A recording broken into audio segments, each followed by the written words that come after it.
서울 한복판에서 신당역 화장실에서 스토킹 가해자가 피해 여성을 보복 살인하는 충격적인 사건이 발생했습니다. 어떻게 이런 일이? 신당역 참극, 스토킹 가해자의 보복 살인. 그제 20대 여성 영무원 A씨, 신당역 여자 화장실 순찰 중 30대 남성 전모 씨가 휘두른 흉기의 피습, 당시 비상벨로 도움을 요청했고 사회복무용 그리고 시민 등이 가해자를 제압했지만 여성은 끝내 숨졌습니다.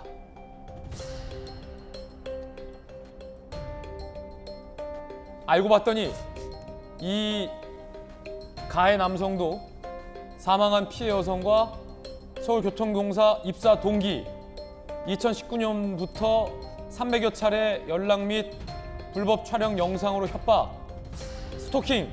지난해 피해자 고소로 가해자 남성은 교통공사에서 직위 해제됐고요. 내 인생 망치고 싶냐 등 3개월간 협박 메시지, 스토킹 혐의로 추가 고소했고요.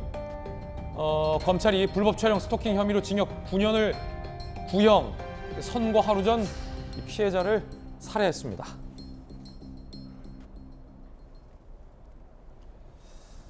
정말로 끔찍한 사건입니다. 당시 상황에 관련해서 여러 관계자들의 인터뷰도 들어보시죠.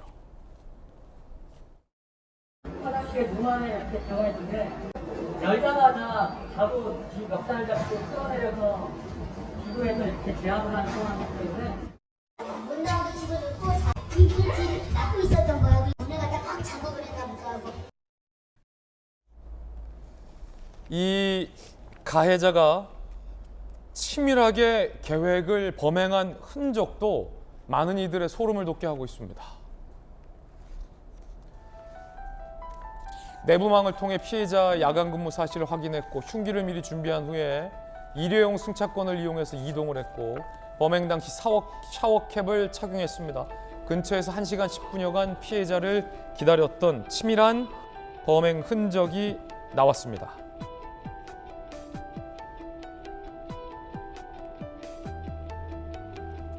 재판 과정에서 원한이 생겼다. 범행을 오래전부터 계획했다라고 시인을 했고요. 살인 혐의로 구속영장을 신청.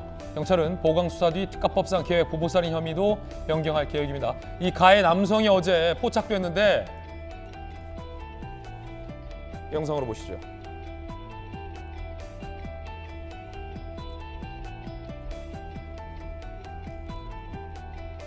자, 한 병원에서 치료받고 이송되는 과정에 취재진의 카메라에 포착이 된 가해 남성입니다. 체구가 작아요.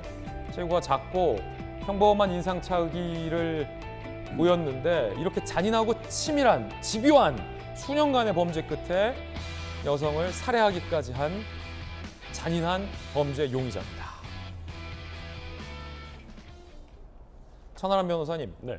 너무나도 치밀했고 잔혹하기도 하고, 그런데 스토킹 행위가 뭐 수백여 차례 이렇습니까? 네, 그렇습니다. 한 300여 차례 이제 장기간 이루어졌다라고 하고요. 그 죄질도 굉장히 안 좋았습니다. 뭐 영상 같은 것들을 가지고 또 피해자를 협박하고. 그러니까 그럼에도 불구하고 이제 저희가 굉장히 의아해하는 것은 왜 이 사람이 구속이 되지 않았을까? 그러게 말입니다. 사실 징역 9년이 구형될 정도면 검찰이나 수사기관도 이게 굉장히 심각한 범죄라는 것을 인지하고 있었다는 것이거든요.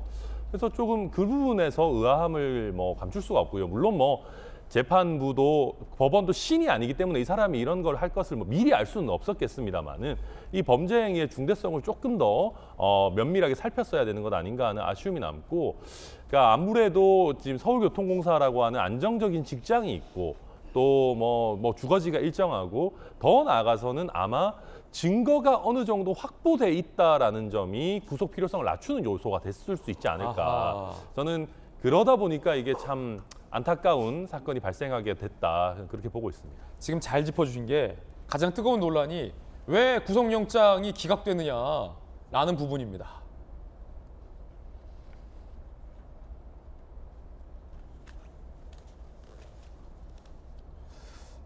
준비되면 띄워주시고요. 스토킹을 방치한 것 아니냐. 결국 이런 참극이 구속영장 기각 때문에 벌어졌다라는 지적이 나옵니다. 준비 안 됐습니까? 네네네. 안 되면 안 됐다고 빨리 말씀 주세요. 자, 재판부에 반성문 제출한 날 살해되기까지 했다고 합니다. 이런 거에 결국 속은 게 아니냐, 뭐 이런 분석도 나옵니다. 가해자 전 씨 범행 당일 잘못을 인정하고 피해자에게 사죄를 드린다. 지난달부터 이달 13일까지 2달치 반성문 작성 후 재판부에 제출했다고 합니다.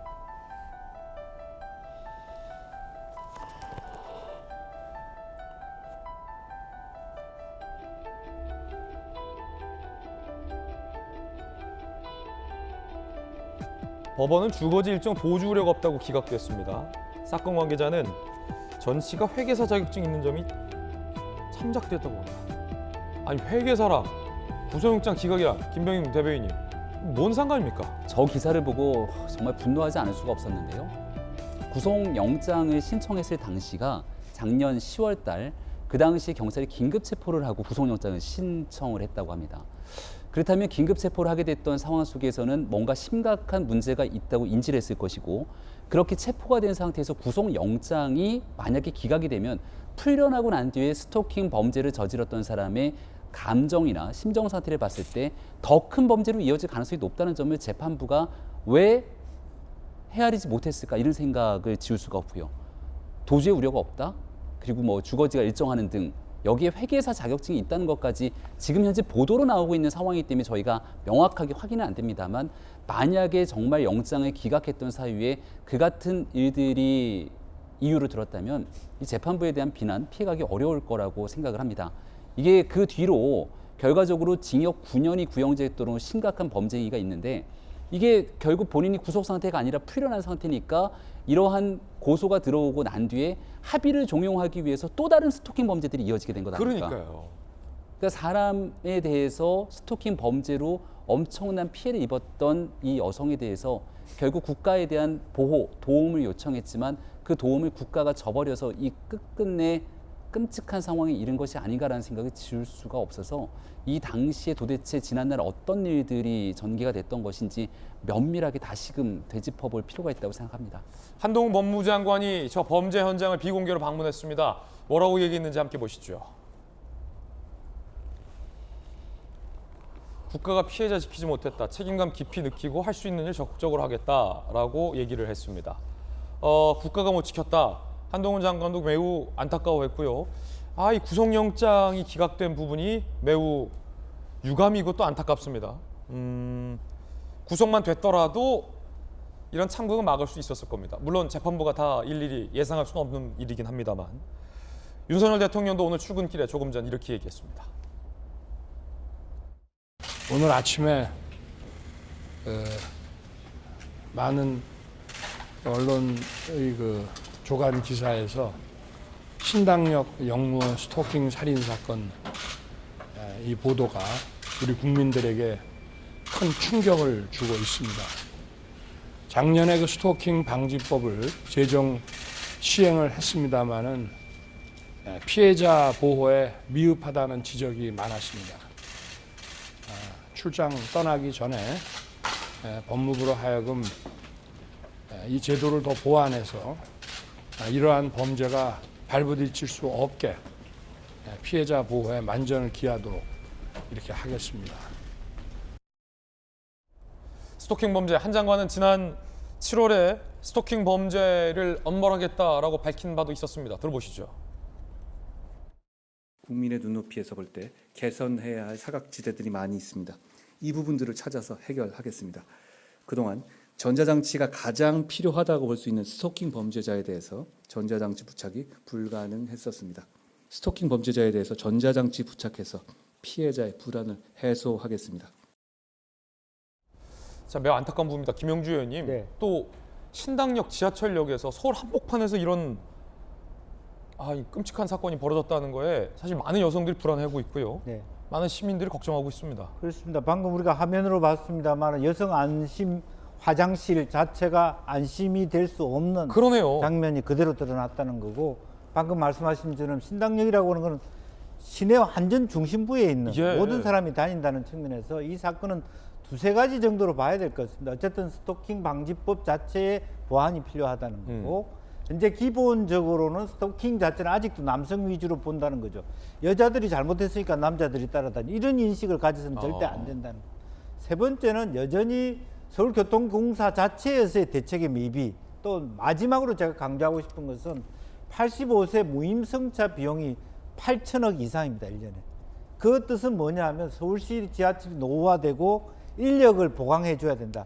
혼자 다니지 못하게 2인씩 짝을 지어서 다닐 수 있도록 좀 어떤 그 시스템적인 보완, 또 국가적으로도 대통령께서도 서울 지하철에 대해서 수도권이니까 서울 혼자서 다 해라는 것이 아니라 실제로 8천억 가까운 돈을 무임승차 비용을 서울시가 거의 못 받고 이런 부분들이 굉장히 저런 뭐 말하자면 범죄의 어떤 현장이 될 수 있는 가능성을 높인다는 인식도 좀 가져주셨으면 좋겠다는 생각입니다. 예.